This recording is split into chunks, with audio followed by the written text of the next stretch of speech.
So Nets fans have been asking what's the reason why Sean Marks wouldn't trade into this current draft. And there's a lot of good reasons for that. Next season, the Nets control three unprotected first round picks and one, I believe, heavily protected pick.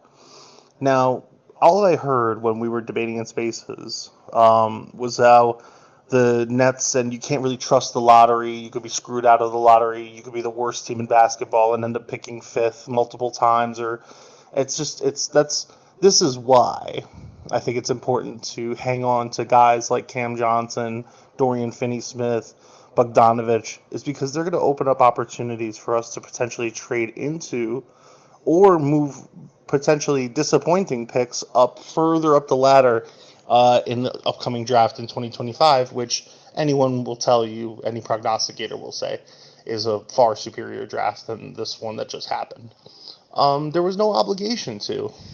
We controlled Dorian Finney-Smith for this season.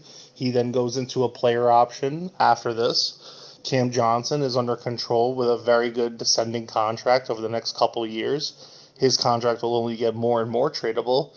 And Bogdanovich just fit into our $20 million TPE, so there's no force here. There's no pressure on the Nets to have brought in anyone young in this draft if they didn't feel like the deal was right for them. There was no sense in it. So I do like the idea of staying pat here and sort of using this first half of the season to window shop these guys a little bit more, and then potentially use them as bait for these contending teams that are going to be desperate for not one but multiple wings. And the Nets really do have a very significant part of the market cornered when it comes to that. Shooting wings, defending wings, 6'8" guys that have played in the playoffs. And you can't tell me that all three of those guys wouldn't have played at least some important minutes for all four of the Final Four teams that were in the conference finals. So the quality of those guys is persistent. They exist.